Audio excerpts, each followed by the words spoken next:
Hello, in this video, I want to continue the conversation that we've been having about the worker strike and settler colonialism. This has been a really interesting series for me to start off because I think there are a lot of really interesting ways that settler colonialism will show up in the worker strike resolution that's upcoming for LD. And so if you haven't, I would definitely say watch the intro to worker strike and settler colonialism video and the last video that I just did, starting a little bit off about what we'll be continuing in this video for, which is like how to read settler colonialism as a negative strategy versus policy teams. I think those videos are really important to get the context of stuff that we'll be talking about in this video, especially the one that I just did, because I think that it gives a lot of like context to the type of like top level framing, kind of like central ideas and priorities that you need to be thinking of when you're trying to effectively read this strategy and policy teams. And so I think whether or not you're trying to read this strategy or answer it, these videos can be helpful because they let you know like where teams are going to be spending a lot of their time and what is kind of the most effective way to use time, and then kind of like allows for a breakdown of like what the more nitty-gritty portions of the debate are going to be, which we'll be talking about a lot more in this video when we discuss things like the link debate, permutation debating, impact comparison, alternative debating, all of which I think are really important facets of talking about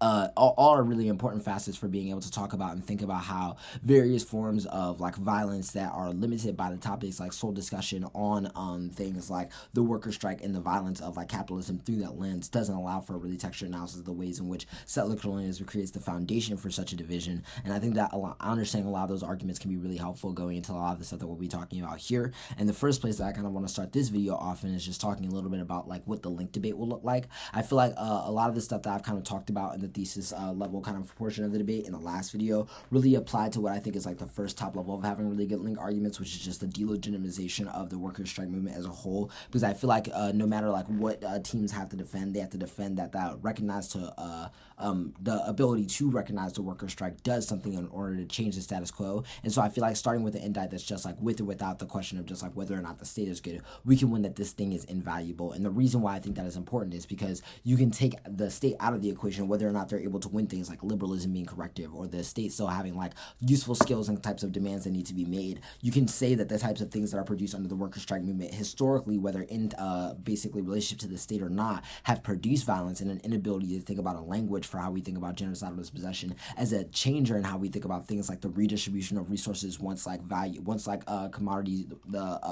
commodities are seized, etc. And so I think making arguments about like the ways in which the most like successful version of the affirmative, even if like the states are able to properly recognize worker strike movements and they don't stop other movements, those worker strikes movements definitely don't stop various forms of textual violence that happen in terms of like how various companies like participate in violence and things like that. And then I think adding to that another level of link arguments that you definitely need to go through is then start having the kind of indicts about why state recognition particularly produces forms of pathology and moves to innocence that allow people to think about not only a move to innocence for the worker and being able to be thought of as this ethical subject of resistance, but also how the state becomes a redeemable entity because of the way in which it becomes a source for movements to become identified as legitimate or non-legitimate, and thus are able to also become like justifications for like the backlash of the state to movements that it cannot accommodate or does not see as valuable to like the form of self-correctness that teams I think will try to argue. I feel like if you kind of are like starting each debate with these two level link arguments and then adding on any other one that's kind of based in being able to indict the types of advantages that other teams will read,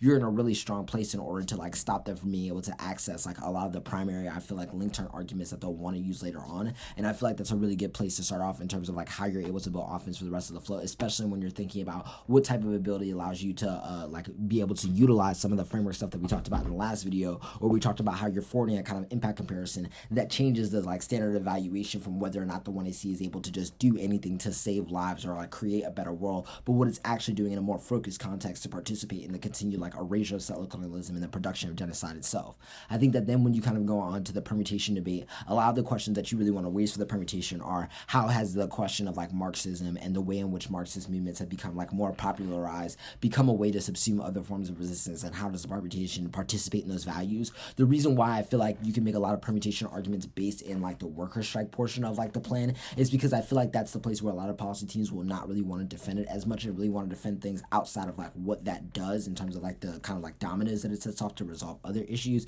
And I feel like when you're able to really take them up on the question of like what worker strikes movements have done historically to be able to attend to the questions of like genocidal dispossession. What do they look like in the context of like various other forms of like indigenous resistance and protests, etc. And I feel like it's a lot harder for teams to be able to win like unique net benefits in that place. But I feel like it does allow you to really feed into like the other kinds of pathology and move to innocent arguments that are like so comfortable for that literature base when you're able to force them to have to win it. There would have to be a way in which to articulate the worker strike along these other movements, and without that there is like not a lot of ways to like create a paradigm for like not only evaluating violence but doing something proactively materially once like the plan goes through. I then feel like when you're able to move to the question of the impact comparison, a lot of the stuff that you would want to be reading is ways in which you can kind of cross apply not only the framing that you're doing but add additional arguments about why we should be able to like risk being able to create what we would think is a more ethical society for having to attend to the concerns of like genocidal violence, etc. Because the various ways in which like settler colonialism is able to like continue to solidify itself is by continuing to believe that there is like this larger redemption of society that is able to like mold over or like allow us to forget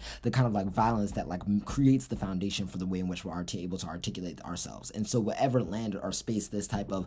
sovereign entity takes up that legitimizes a worker strike, it can only reinvest in those same types of impacts that inevitably produce and spill out to various other types of impacts. I feel like when teams are reading things like climate change or like disease or international modeling impacts, you have a lot of arguments to make about how your impacts actually spill into theirs because of the ways in which things like genocidal logics that come from settler colonialism continually produce forms of violence that create like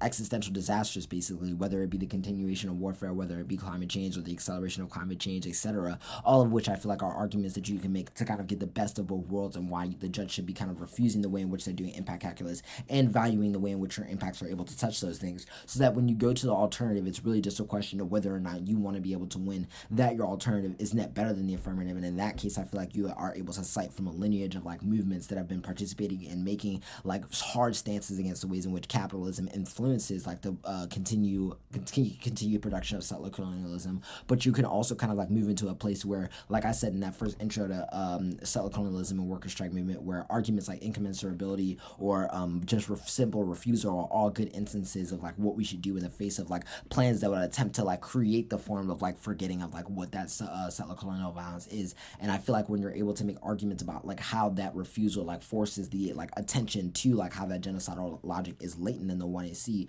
then you have a lot of really interesting arguments about how the offense that you're establishing above only adds to like the kind of like alternatives net benefits or the strength of the alternative overall. Hopefully this video was helpful for you, and hopefully you'll continue to turn into this series and other stuff that I'll be doing, talking about settler colonialism and the worker strike and other stuff as well. And yeah, thanks as always for tuning in.